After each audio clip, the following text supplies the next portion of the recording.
Hello everyone, welcome back to my channel. I'm Bookbird. This is a continuation of the reading vlogs that I'm doing to read like different booktubers. This is episode 2. If you missed episode 1, please go check that out after you watch this video. But in episode 2, I'm gonna be reading like Preacher reads. And the 3 books I chose to read like Preacher are A Monster Calls by Patrick Ness, Red Rising, and Dungeon Crawler Carl. Sit back, grab a coffee, and let's see if I match in reader taste to Preacher or if we kind of butt heads in the types of books we have as favorites.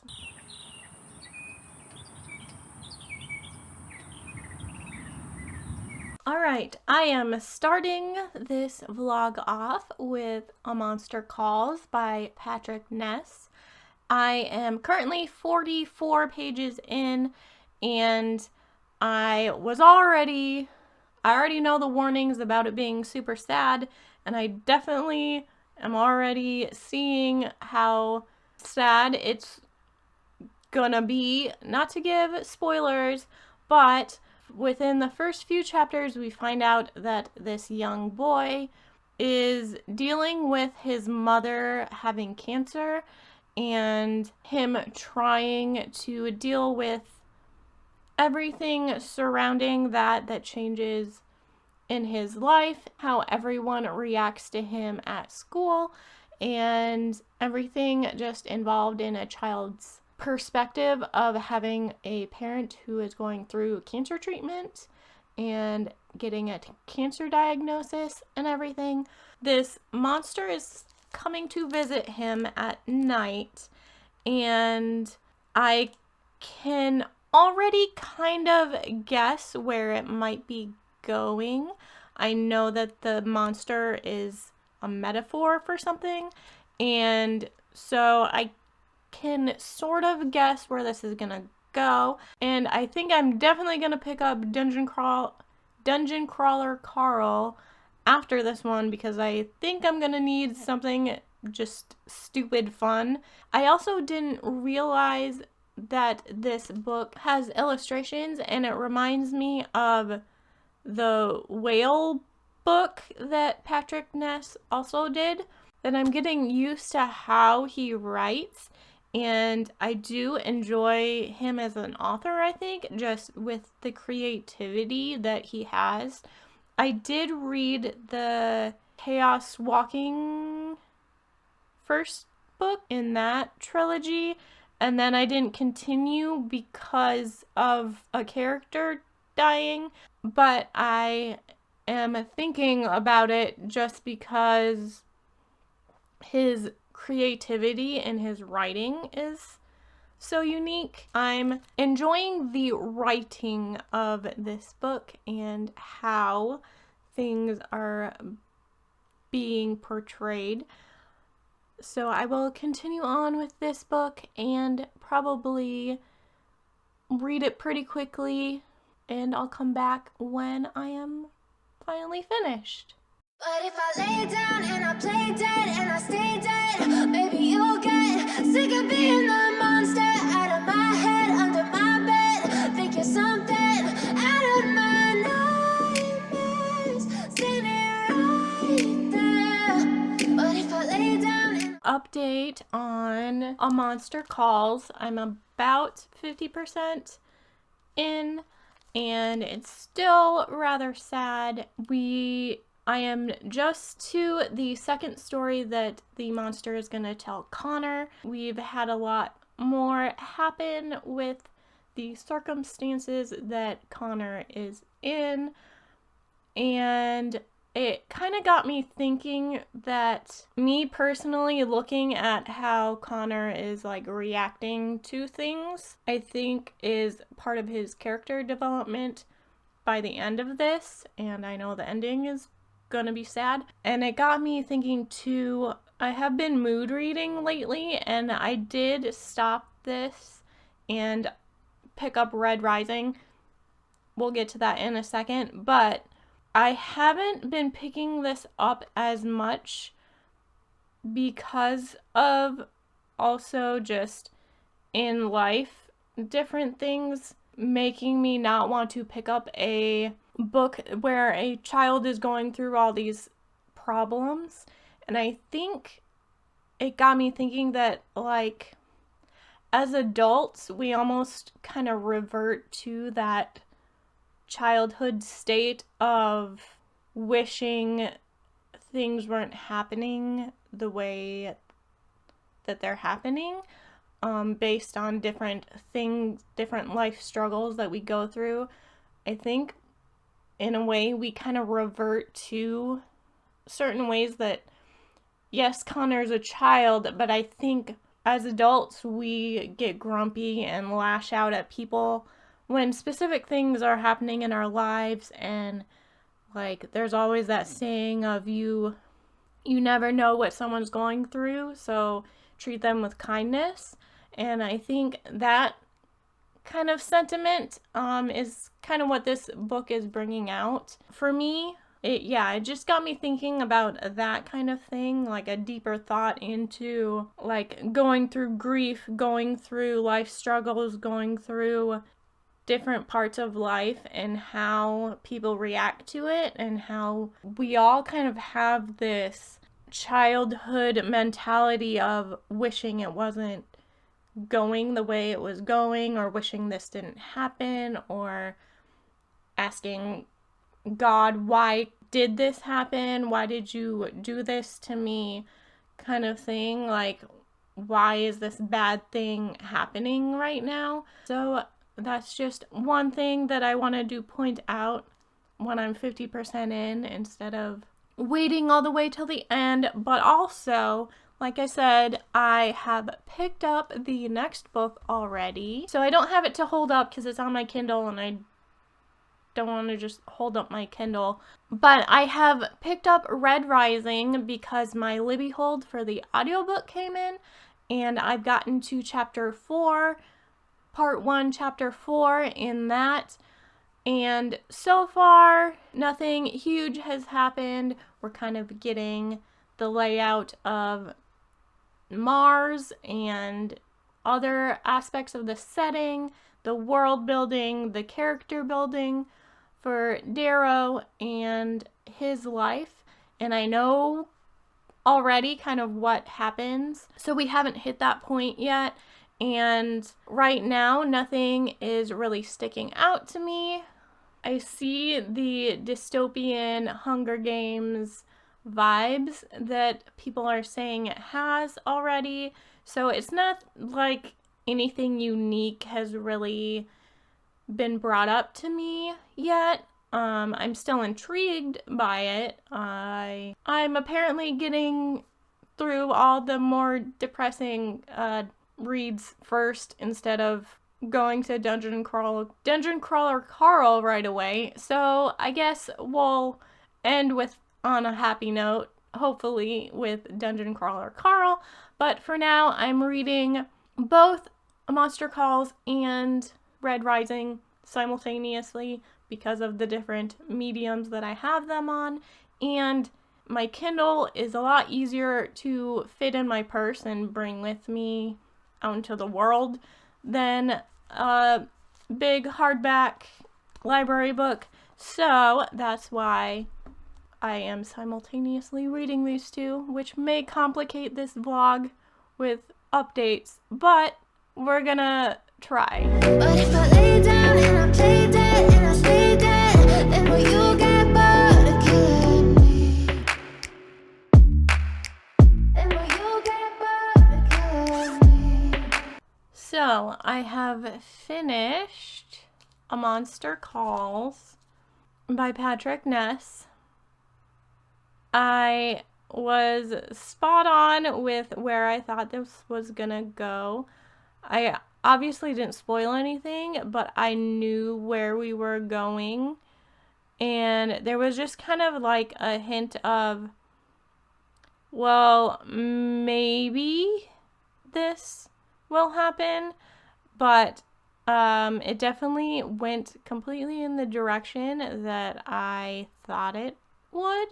And maybe that's, I don't know how I was so good at predicting where it was gonna go and what the monster was and what the truth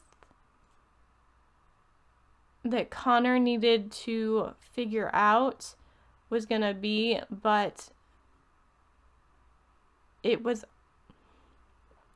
so basically the ending didn't surprise me, maybe like a normal reader going into this.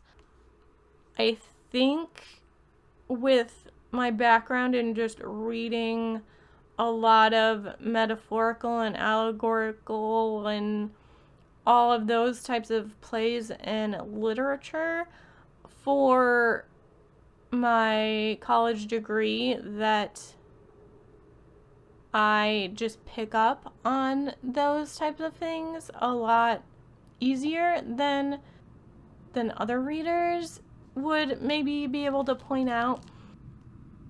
I maybe teared up, little pricks of tears at part of this, but I did not fully cry. So I personally am not someone who cries at movies or cries for books. This is so hard to explain. So if you're a person like this, I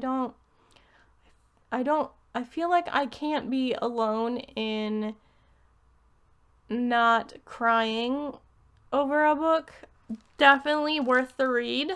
Definitely go in knowing that it's a rather heavy book, and you have to be probably not going through your own life struggles when you pick this up, because it's very heavy in the life struggle aspect, as I said in the previous clip.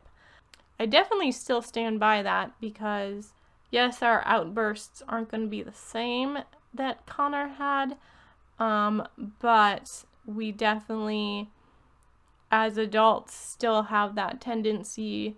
We just, I think, deal with it slightly differently, depending on the person, because there's people out there who take out their frustration, anger, sadness on other people, and so it's not too far from adults going through stuff like this. I will say that I kind of wanted the mom's perspective, or like if he could write a spin-off to get an adult perspective on this, I would enjoy. I would like to read that, just because I think there's other stuff he could touch on from an adult perspective that's different from a child's perspective.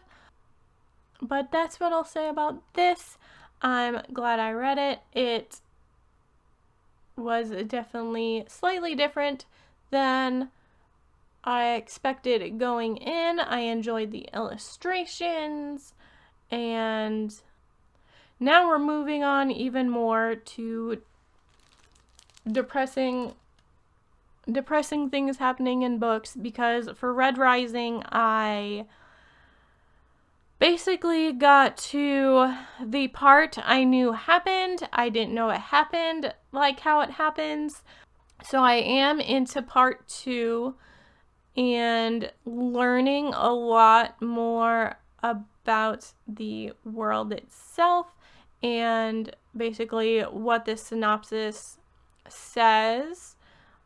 I have gotten to that point in Red Rising, so now it's starting to pick up a little bit, to the world is opening up, and I am kind of seeing where it can go. I still see the Hunger Games type of connection. I really want to get into the politics more of this world. That's what as an adult especially, what I enjoyed about Hunger Games is that political aspect of the capital and these districts and how the politics of it worked. That's why, I actually did enjoy book 3 in that series, even though it shifted to focusing heavily on the politics. But I want to see those layers peeled back more from the Red Rising world, because right now it feels too close. For me personally, I get there's different aspects that make it different because it's in space and more sci-fi, but right now I don't there's nothing unique yet, and I want it to be unique, but it's not yet. So that's where I am with Red Rising. And now, because I've finished my physical book, I can tandem read that and listen on audiobook, and then I have it on ebook, so I can maybe get through it faster.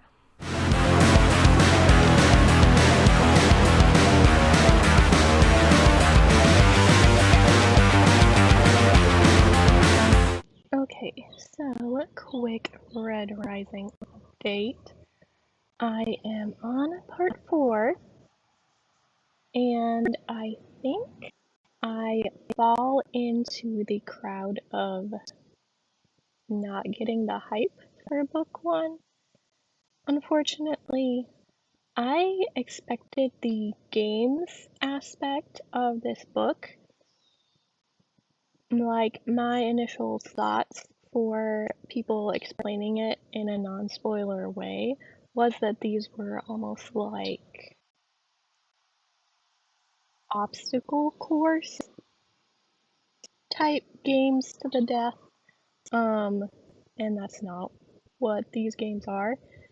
And I also have questions to why we, as a society that has space travel and colonized different planets, I hope that it gets explained why we reverted to Greek and Roman hierarchies for our society. Like, I get they're like against democracy, but why? Why did we revert back to a Roman civilization when we know that Rome fell? So, I don't know. That's not explained to me. I also am not like the games aspect. It goes through like these lulls that it's just the characters talking and masterminding their way around these games, and then something big happens, and then it goes back to the mastermind lulls again. And there were times that I even debated like a soft DNF and just moving on to Dungeon Crawler Carl because I wasn't into the action going on. So I definitely fall in the camp of people who aren't super into the first book of this series, and I know that people say that the first book isn't the best one. So I guess I fall into that camp that I don't think this is going to be my favorite. Like, it's not that I completely want to DNF it. It's just I don't know, I'm not getting what I want out of it, at least not yet, and I don't know if that's a book 2, book 3 thing that I'll finally get explanations to things that I want explained. Because right now it's just Darrow's point of view, and I know that that kind of expands later on in the series. But right now, like, it's just Darrow figuring out how to do what he needs to do to infiltrate this society. And this society itself, like, I just don't get why it's that way. Like, they say there's a history to why they left democracy behind, but like, I don't know if I didn't catch on enough to that, but I just I don't get why we're here as a society. So that's my thoughts on just starting part 4, and all the stuff that happens before then. So if you've read the book, then you'll maybe kind of know where I'm at book-wise, but I'm trying to leave this non-spoiler. And I will check back in when I'm completed with this book. If I start Dungeon Crawler Carl in the meantime, I'll let you know.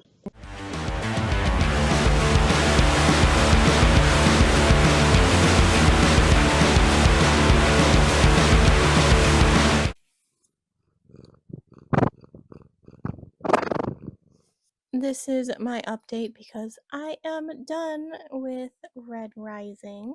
I unfortunately still am thinking about the same thing as I said last clip.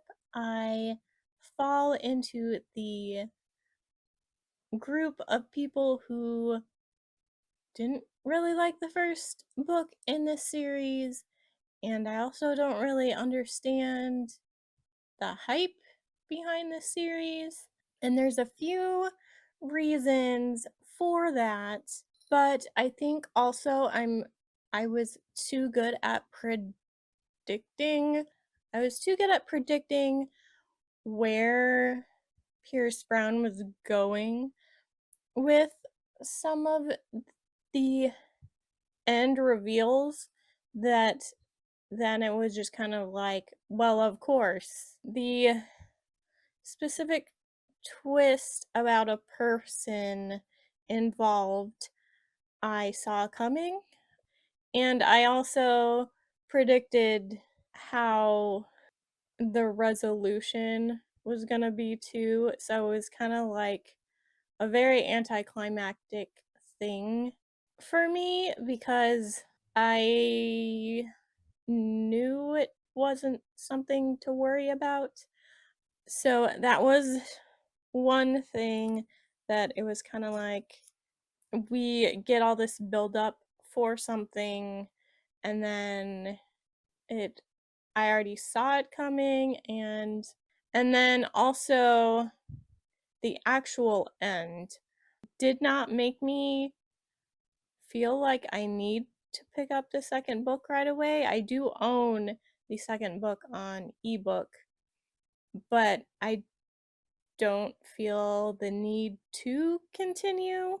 I don't know if I am fitting with Pierce Brown as an author either.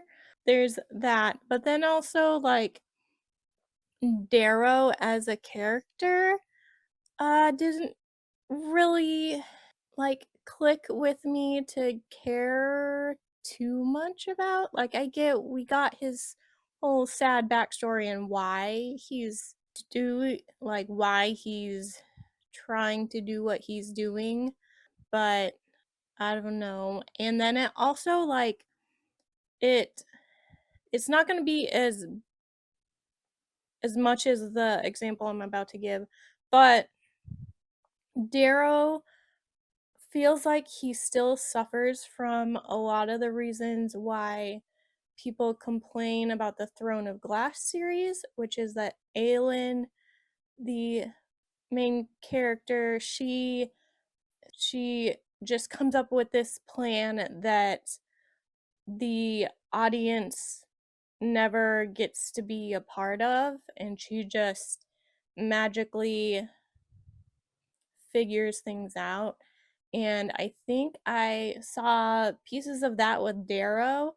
We saw him get some of the tools that then he could use to mastermind his way through these games and enact his plans, but we still, for the fact that he is the only point of view that we get, and we're still blindsided by the fact that he planned all this stuff beforehand before this big reveal of action happened. That also kind of bothered me, that it's like, okay, yeah, that I guess that was cool, but where was the plan for us is for seeing things through his eyes? Like, I I feel like you can't just have a random epiphany moment. It kind of had that, suffered from that same feeling that he was a Gary Stu instead of a Mary Sue, because we need this character to continue on past this book. So I felt a lot of that. I think this first book just didn't quite work for me. I wouldn't say I hated it, but I also don't see the hype behind this series yet. I guess you'll have to convince me to continue the series, because right now I don't feel the need to. And I have started Dungeon Crawler Carl on my Kindle, and I am not listening to the audiobook. I know people like the Audible exclusive audiobook, but I'm actually kind of glad I didn't do a free trial just to get it, because I am 25% into that roughly, and I do not like Carl as a character. I also find the dungeon aspects itself, like the AI voiceover, I find it obnoxious, and I think if it had been reading it out to me, I would have found it even more obnoxious. But I can at least read really fast, get the information I need to know about the item or level up or achievement, that I understand what happened. The character, like most people, that's making me want to continue this is Princess Donut, of course, and I want to start a petition that this book be called Dungeon Crawler Princess Donut, but she is really the only reason I keep reading, and she is also the only character that I find humorous in this book. I don't like the crass humor. I don't like the constant swearing that Carl does. I think Princess Donut herself just has funnier moments to me when she does start talking how she is as a character. I enjoy a lot more than Carl. I find Carl obnoxious and annoying. And my theory, don't plan on, actually, let me just spoil this for you now. I'm gonna read this book. I'm not gonna keep reading this series. I have a theory that the ex-girlfriend Beatrice, that Donut is the actual, who is the actual owner of Princess Donut. I have a theory that Carl is just this really jealous boyfriend, and that there is nothing going on at this work conference thing that Beatrice had to go to, and that Carl is just making all this up and getting angry. My theory is that Beatrice didn't die in the alien building crushing, and that she's somewhere in the dungeon, and we'll eventually meet her and get a whole storyline with that, that she actually was not cheating on Carl, and just Carl is annoying. So that's my theory for the series, but like I said, I am going to complete this book, but right now I don't think Princess Donut can carry this series for me.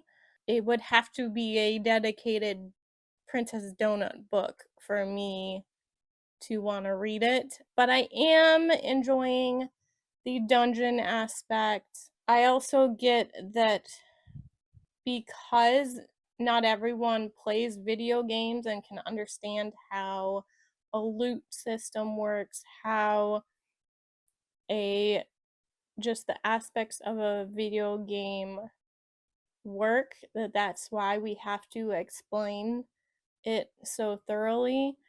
I also feel like that takes actually some of the fun out of it for me, because you're having to like kid gloves explain this video game aspect of this game show.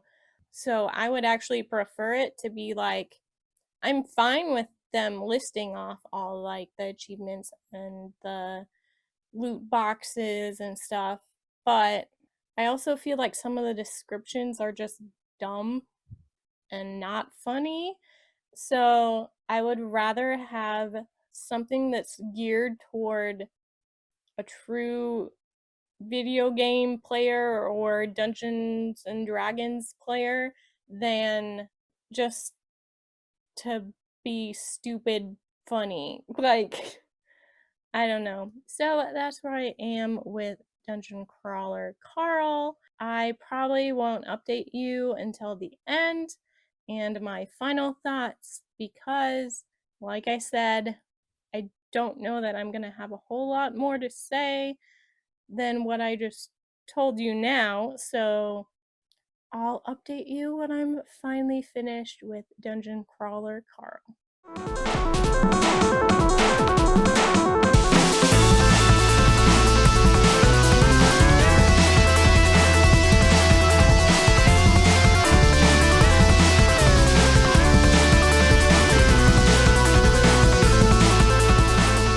So I know I said I wasn't going to update you until I was finished with Dungeon Crawler Carl, but I feel like I need to update you sooner because I did almost DNF it at 38%, but I am trying to push through because I do enjoy the dungeon crawling aspect. It's just, I definitely am still not enjoying the humor, and that's, I think, the main point of this whole series. And if I read actually a couple Goodreads reviews when I was contemplating a DNF, and a lot of them that left 1 stars said if the humor doesn't hit for you, you're like, it's a hit or miss for the humor.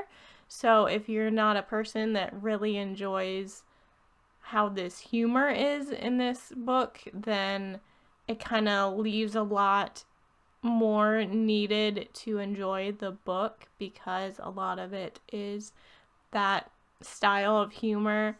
I have not DNF'd it yet. If I really start hating life, I'm gonna DNF it.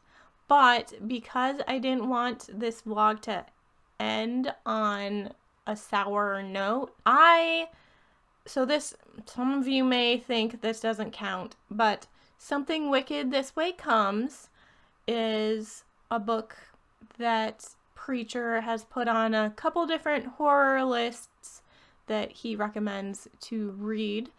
And my library does not have the actual audiobook or the ebook for this, but they did have the radio production of it, and it's almost like if Graphic Audio did Something Wicked This Way Comes, and this radio broadcast was actually written by Ray Bradbury, so I get to see how he kind of adapts his own book.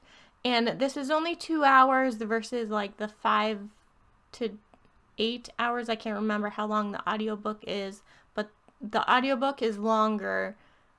And so this is going to be a shortened version because it does take out a lot of description and stuff. It's just all voice lines and sound effects for different things. But I really am enjoying this radio performance of this book, and it already seems like a really good spooky read, especially around Halloween. So it's basically a really spooky carnival has just appeared in this town. We follow these 2 young boys who are 13, almost 14, and their discovery of this creepy carnival. And I have just gotten to the part where certain strange things are starting to happen with the adults in this town. One of the boys is being kind of coerced to and be tempted into this carnival, and so that's where I am right now. The radio broadcast is really good.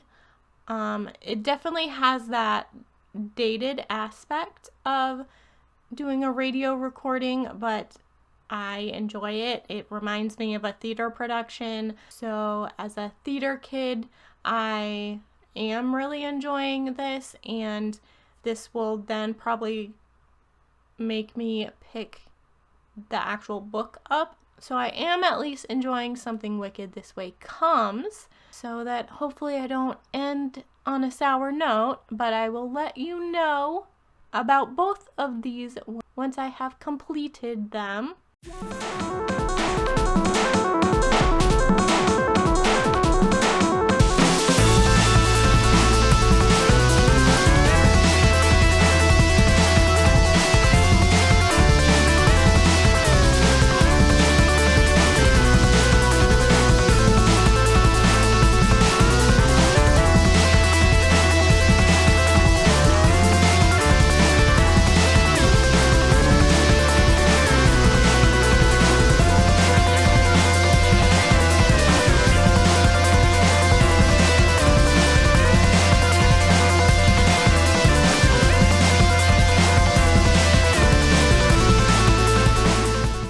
Okay, so let's recap the 2 books I finally finished. And I did finish Dungeon Crawler Carl. I am glad I continued and didn't DNF at the 38% mark, because it got to explain the aliens a little bit more and this whole game show dungeon aspect a little bit more. But just like I said about Princess Donut not being able to carry the series for me, I do not think that enough of this alien political thing going on is gonna keep me wanting to read these, because I just can't get behind the humor that Matt Dinniman uses in this book. And it's a lot of just like heavy sighing and eye rolling at the jokes for me, and I just don't enjoy them at all. This one still didn't work for me, and I do own Operation Bounce House. Let me grab that.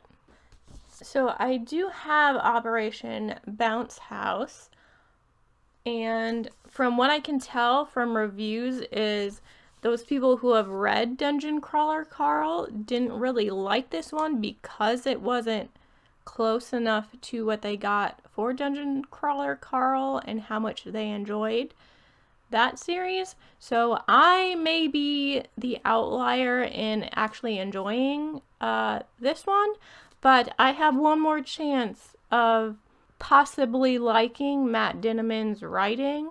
Otherwise, this is pretty much his last chance to get me to read anything he writes. Because if I don't enjoy this, I don't know that I'm gonna enjoy anything else he writes. Because Dungeon Crawler Carl was definitely not for me. And for the radio show broadcast audio that I had for Something Wicked This Way Comes, I really enjoyed the ending, and I can see places where things were probably shortened to put it into this radio production. So I definitely want to pick up the actual book and read it. This was just a good test for seeing if I would enjoy some of the horror recommendations that Preacher has.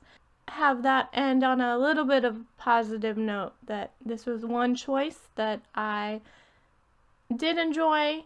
I think the tier ranking for this particular Reading Like vlog goes with A Monster Calls being at the top, and then Something Wicked This Way Comes, and then we have A Red Rising, and then I think Dungeon Crawler Carl is at the bottom out of everything I read in this vlog. So I now can see which book taste I kind of match with Preacher on, and which I maybe won't like the books that he likes. Specifically, I think sci fantasy, I don't know that we're going to align on a lot of those.